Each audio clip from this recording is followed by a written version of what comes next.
Bab 2969. Rumor yang beredar.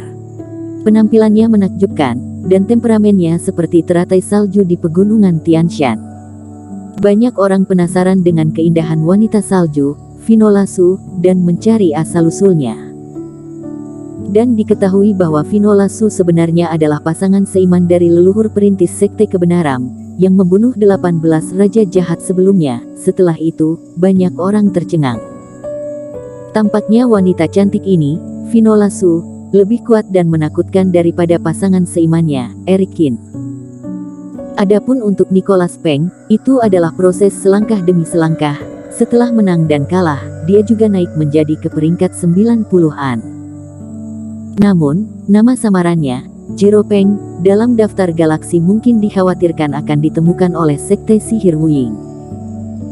Hanya saja setelah masuk daftar, Nicholas Peng tidak lagi berkompetisi, sehingga ketika banyak master menunjukkan bakatnya, Nicholas Peng tidak menarik banyak perhatian. Adapun untuk Ye Zun, pria ini bergegas ke panggung pertandingan, hanya untuk kembali ke Sekte Kebenaran dengan wajah hitam dalam 3 hari. Baru setelah Eric Qin bertanya tentang hal itu, dia baru mengetahuinya.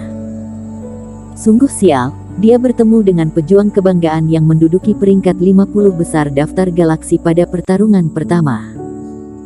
Alhasil, kali ini malah lebih sial, dia langsung bertemu dengan Jaiden Xiong, kakak tertua Sando Xiong, dan hasilnya tentu juga kalah. Setelah 2 kekalahan berturut-turut, Ye Zun langsung kembali ke Sekte Kebenaran untuk mundur dan berlatih dengan marah. Tidak sampai 12 hari sebelum pembukaan wilayah rahasia dia akhirnya keluar. Ye Zun, basis kultivasimu tampaknya telah meningkat lagi. Di depan aula utama Sekte Kebenaran, mata Eric Qin bergerak sedikit saat menatap Ye Zun. Tentu saja, ini adalah kekuatan kemarahan. Jika aku bertemu dengan Jaiden Xiong lagi kali ini, aku tidak akan pernah berkecil hati lagi. Ye Zun mencibir dengan rendah. Dia menjalankan Reiki dan merasa cukup puas dengan peningkatannya dalam beberapa hari terakhir. Bisakah kamu menang kali ini? Eric Qin menggoda dengan sengaja. Ahem, cukup sulit untuk menang, tapi itu tidak akan sangat memalukan seperti terakhir kali. Ye Zun terbatuk 2 kali. Kesadaran dirinya masih ada. Jaiden Xiong, yang merupakan salah satu dari 5 pangeran besar, dia tidak muncul di daftar galaksi kali ini, tetapi semua orang tahu bahwa dia, seperti Sony Yuan, pasti akan mengunci posisi 2 besar. Bagaimana bisa seorang master yang kuat begitu mudah untuk dihadapi? Tapi Ye Zun tidak berarti apa-apa bagi pihak lain. Selama dia memberi dirinya cukup waktu, dia akan mampu menangani Jaiden Xiong cepat atau lambat. Bukankah sudah waktunya bagi kita untuk berangkat? Ye Zun berkata saat langit berangsur-angsur cerah. Masih tersisa 12 hari lagi, mari kita pergi ke paviliun harta karun dulu, lalu masuk ke jurang galaksi, karena waktunya hampir bersamaan, kata Eric Qin. Setelah menunggu beberapa saat, Finola Su telah keluar dari pelatihannya. Setelah mengurung diri selama sehari, dia juga telah menghilangkan kelelahannya saat melawan Leila Sue. Setelah itu, Nicholas Peng juga telah selesai memerintahkan masalah sekte pada bawahan, dan terbang menghampiri Eric Qin. Ditambah Gong Yao yang selama ini berdiri di belakang Eric Qin. Melihat orang-orang sudah berkumpul, Eric Qin pun mengeluarkan kapal terbang cahaya ungu, dan mereka berlima pun siap berangkat. Namun, tidak lama setelah mereka baru saja terbang keluar dari Sekte Kebenaran, 2 sosok terbang melintasi langit. Kakak Cheng, tunggu aku. Di belakang, seorang pemuda gemuk terus-menerus terbang dengan senyum di wajahnya. Hei, kamu akhirnya datang mencariku. Melihat tubuh Ramaji yang masih montok, Eric Qin tersenyum tanpa bisa berkata-kata. Dirinya belum pernah mendengar kabar darinya sejak dia pergi ke lautan tak berujung. Tidak disangka orang ini akhirnya datang untuk menemuinya sebelum dia pergi. Hehe, terjadi masalah yang menunda waktu sebelumnya, tapi untungnya masih tidak terlambat. Ramaji juga mendarat di kapal terbang cahaya ungu, sambil menyeringai. Kapal terbang cahaya ungu dihidupkan lagi, angin menderu, gunung dan sungai ditinggalkan di belakang. Rama, kamu sudah dewasa. Melihat kembali ke Ramaji, Erik Kin tersenyum. Erik Kin menemukan bahwa setelah tidak saling untuk sementara waktu, putra generasi kedua ini telah kehilangan ekspresi seperti anak bocah di wajahnya. Dia menjadi lebih tenang, bahkan memiliki sedikit ketajaman di tubuhnya. Sepertinya lingkungan memang bisa mengubah seseorang. Selama ini di lautan tak berujung, perubahan Ramaji tidak sedikit. Tentu saja, kamu tidak tahu betapa banyak penderitaan yang kuderita selama ini. Ramaji tersenyum. Kakak Cheng, izinkan aku memperkenalkan seseorang padamu. Ini adalah adik perempuanku, Rimaji. Ramaji dan Erik Kin saling bertukar beberapa kata, kemudian Ramaji buru-buru menarik wanita muda di sebelahnya untuk diperkenalkan pada Erik Kin.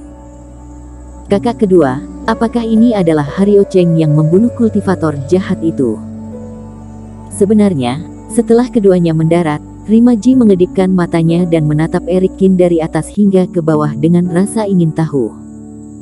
Kelihatannya tidak hebat, dia bahkan memakai topeng yang kelihatan sangat aneh, dan hanya memiliki tingkat kultivasi pada tahap awal fase penilaian.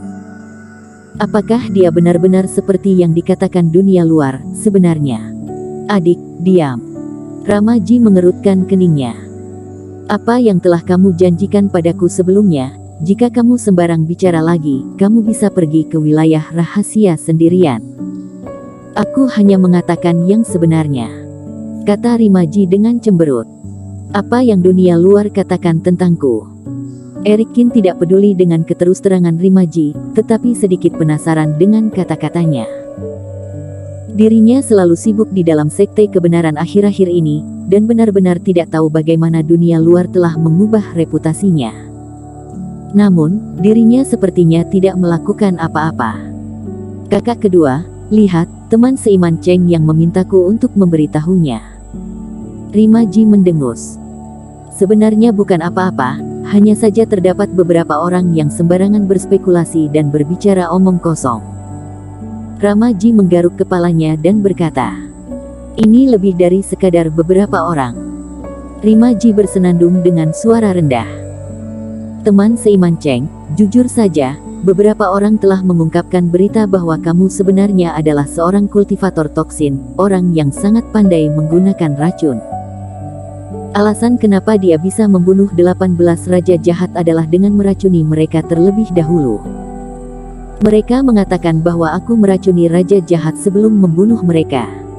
Erik Kin sedikit terkejut, dia sangat tidak menyangka akan hal ini.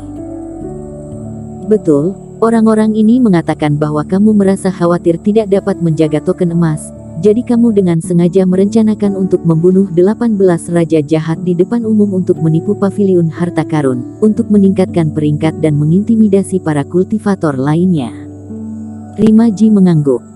Kalau tidak, kenapa tidak ada tulang dari 18 raja jahat? Apakah kamu takut akan orang-orang dapat melihat adanya tanda-tanda keracunan? Ini benar-benar adalah omong kosong, bahkan jika kakak Cheng mengetahui seni kultivator toksin, apakah itu sudah pasti bahwa dia meracuni mereka terlebih dahulu? Ramaji mendengus dingin. Pihak lain juga memiliki bukti yang menguatkan, misalnya, pejuang kebanggaan lain telah berpartisipasi dalam beberapa pertandingan di panggung pertandingan, tetapi hanya teman seiman Cheng yang tidak berpartisipasi dalam pertandingan setelah membunuh 18 raja jahat. Apakah karena takut kemampuanmu terekspos?